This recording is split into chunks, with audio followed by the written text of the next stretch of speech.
This video here is worth somewhere between $100,000 to $200,000 on your home, so you definitely need to watch this. I haven't really been wrong on very many things over the past few years. This isn't my first rodeo, and this isn't the first time we've seen this kind of market. Hey guys, what's up? It's your man Pete, and I'm back to do another video and answer the biggest question that's on everybody's mind right now, because obviously the housing market has changed a little bit compared to the last several months and compared to how we started the year. And so everybody wants to know, has the market cooled down? Is it slowed down? Is it chilled? What the hell's going on, man? But we'll dig into a little bit of what I'm seeing out in the marketplace right now, and I'll talk about how you guys can better position yourselves, especially if you haven't bought yet and you're looking to get into the market and you definitely want to buy a house. And to be honest, we don't get a lot of great opportunities to actually get into the market. And and people are going to have very differing views and opinions on what they think about is going on in the market, but I can only explain to you my experience, or at least the experiences that are happening at my brokerage. We'll see you guys on the other side as we go a little bit deeper right after this.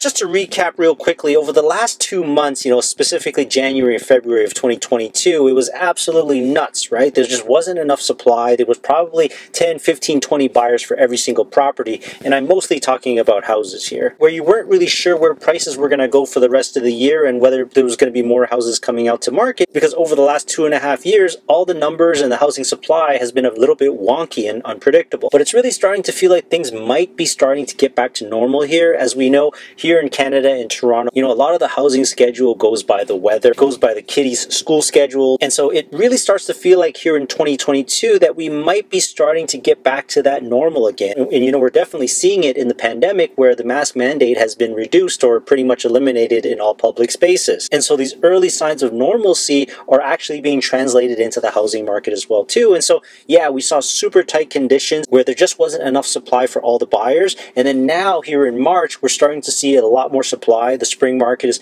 sort of coming back to normal, but of course what's happened is a lot of sellers are reacting to the market because prices have gone up so much more, so they think it's a good time to sell, or it's the time where they have to sell because they've already purchased something already. And then if we talk a little bit more about sort of the macro stuff that's going on around the world and here in Canada, of course we all know the interest rates have gone up 25 basis points, which really was a symbolic thing. They had to raise interest rates because inflation was just getting out of control. In the grand scheme of things, 25 basis points doesn't really do anything. I mean, sure, it does increase your mortgage rate a little bit, and personally I think it's a good thing for the market. It actually slows it down just a little bit, and it takes some people out of the market, and they want to sit on the sidelines and wait a little bit. Just as a preview, I think that's actually a pretty bad idea. And with the Federal Reserve in the US and the Bank of Canada indicating that they're probably going to raise interest rates sort of a few more times throughout the year, you can expect that it's not going to get cheaper in terms of the interest rates, especially if inflation stays the way that it is. And so even though the Bank of Canada did raise 25 basis points, I think there's a pretty clear path that interest rates are going to be more expensive by the end of the year. Would you rather make a move when interest rates are lower, or would you rather make a move when interest rates are higher? Of course, that really depends and corresponds to how much home prices are going to be, right? So I think a lot of people think that because there was a 25 basis point increase with higher interest rates, that it's going to bring the price of homes down. There's a possibility, yeah. But in my experience through this is that you kind of want to be out there looking for properties and deal hunting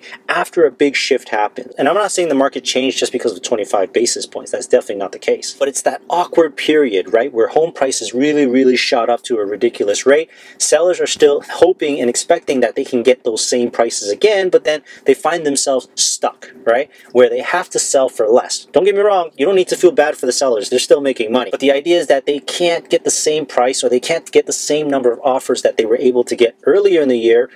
To be honest, that's actually the best time when you want to move in, which is great because you're not going to be in a bidding war situation anymore, right? Bidding wars are, yeah, in theory, they're a lot more straightforward, right? You just got to beat out the next buyer, because when there isn't that many offers, then you have to deal with potentially a stubborn seller who thinks that they deserve that price, they think they're going to get that price, and so they threaten not to sell, or they threaten to rent out the property, which is fine because you're going to have more other properties to look at and to offer on. It's a completely different dynamic than when you have a lot of buyers and very low inventory versus a little bit more inventory inventory and actually less buyers at the same time. So a lot of people think that the market will drop. You know, that's arguable, but to be honest, I think in the grand scheme of things, if you can get in and you can save yourself $50,000, $70,000, or even $80,000 in the long term, if you plan to stay in a property for at least 5 years, 7 years, or 10 years, it's not really going to matter. And this type of situation presents two different opportunities, right? So one of the opportunities is that you get to choose different properties to look at and to offer on. So there's more to choose from. And then because there's less buyers and less offers coming in, you don't have to be so stressed out, right? You don't have to feel that stress of, oh my God, if I don't move on this, then I'm screwed. Like, it's going to get more expensive and more expensive and more expensive. And then the other thing is, if you find the right deal, if you find the right property where that seller has actually purchased something already and they need to move on, that's the time when you can potentially even negotiate. So we might be talking about a $50,000 swing. We might even be talking about $100,000 or $150,000 swing on a given property. And so this is the kind of thing that I'm dealing with my clients right now. I have a few buyer clients who are looking to upsize or looking to purchase their first house or townhouse. And you know, definitely in terms of the house search, if you've waited this long, now is actually the time. It's a whole different market than how it was in January and February. And so you have many, many different opportunities to get a property that you didn't think you could get in the first place. Typically, whenever I've seen this type of situation in the Toronto market is that, you know, that window is actually very, very short, because what happens is once people start seeing the prices, or if sellers are still strong and they're still able to hold on to their prices, then the buyers that are sitting on the sidelines are like,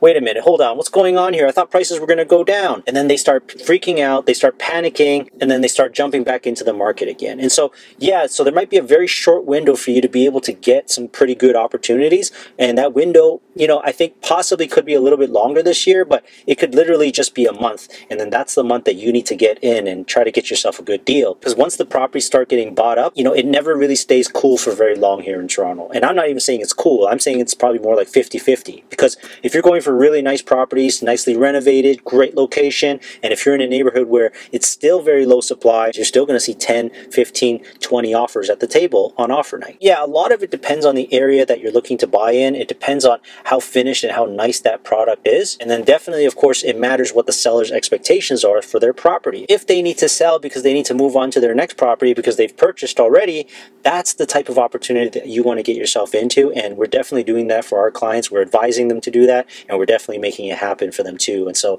we're finding some really, really great deals out in the Toronto and GTA region. So if you guys are looking to buy, looking to upsize in the next, I would say, 4 to 8 weeks, this is probably the best time to do it. We don't know what's going to happen for the rest of the year. The Toronto housing market never really goes down. It maybe stays flat. And if it does go down, it goes down for a very short amount of time, and it goes down for very specific types of properties. So it doesn't last for very long, and that window is going to close very, very quickly. So those are just my opinions. Those are my ideas. This is what I've seen over the past 12 years here in Toronto real estate. You know, of course, there might be other sort of different factors that happen in the world too, such as the war in Ukraine. We haven't seen inflation and gas prices hit these types of numbers ever before. So there's a lot of different factors at play here, and I don't know if there's a computer that can actually spit out, you know, good results for us to predict what's going to happen in the housing market. But based on personal experience, this is what happens. We shoot up to a certain point, new record. A lot of people think that the market should come down, and so yeah, they back out of it.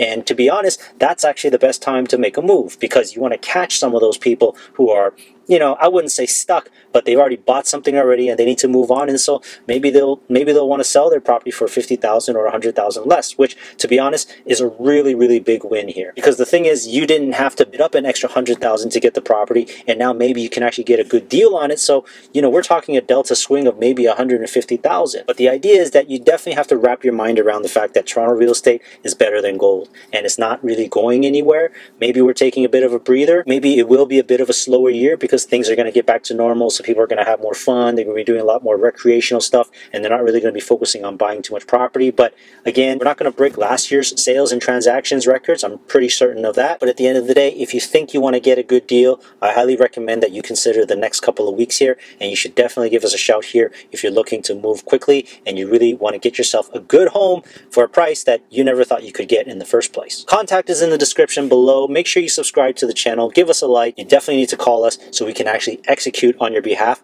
and help you get a good deal. So we'll talk to you guys soon. Thanks again for watching. Really, really appreciate y'all. Make sure you stay and watch other videos, but we'll see you guys in the next one, and thanks for watching. Bye for now.